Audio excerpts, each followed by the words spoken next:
Bonjour à tous, très heureux de vous retrouver dans votre troisième émission de Vintage 2.0. Aujourd'hui vous allez découvrir un engin à deux roues et pas n'importe lequel. Le célèbre slogan disait d'ailleurs la bicyclette qui roule toute seule. C'est bel et bien le Solex, la marque qui a été déposée le 14 juin 1910 par Maurice Goudard et Marcel Menietson. Solex s'est modernisé notamment avec sa conception électrique, mais son charme incontestable est resté dans le cœur de beaucoup de Français. L'histoire du Solex dans ce reportage. Le premier prototype de vélo Solex est achevé en 1941.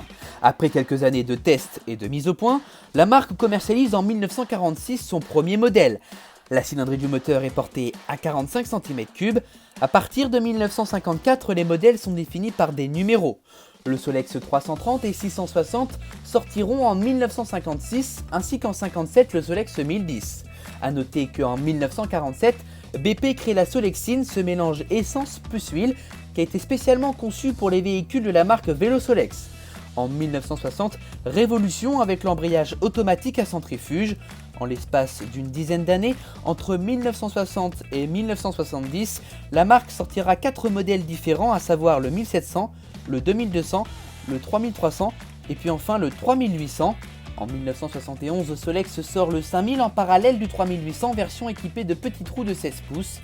En 1974, Moto Bécane prend la direction du Solex et arrête la commercialisation des différents modèles, à l'exception du 3800. Cela vous donnera peut-être l'envie d'acquérir cet engin à deux roues. C'est déjà la fin de cette émission, j'espère qu'elle vous aura plu. Nous on se retrouve la semaine prochaine pour un tout nouveau numéro de Vintage 2.0. Nous aborderons notamment les années 80 et les artistes qui ont marqué toute une génération. D'ici là, n'hésitez pas à liker, partager ou encore mentionner un ami. Prenez soin de vous, c'est important. Ciao.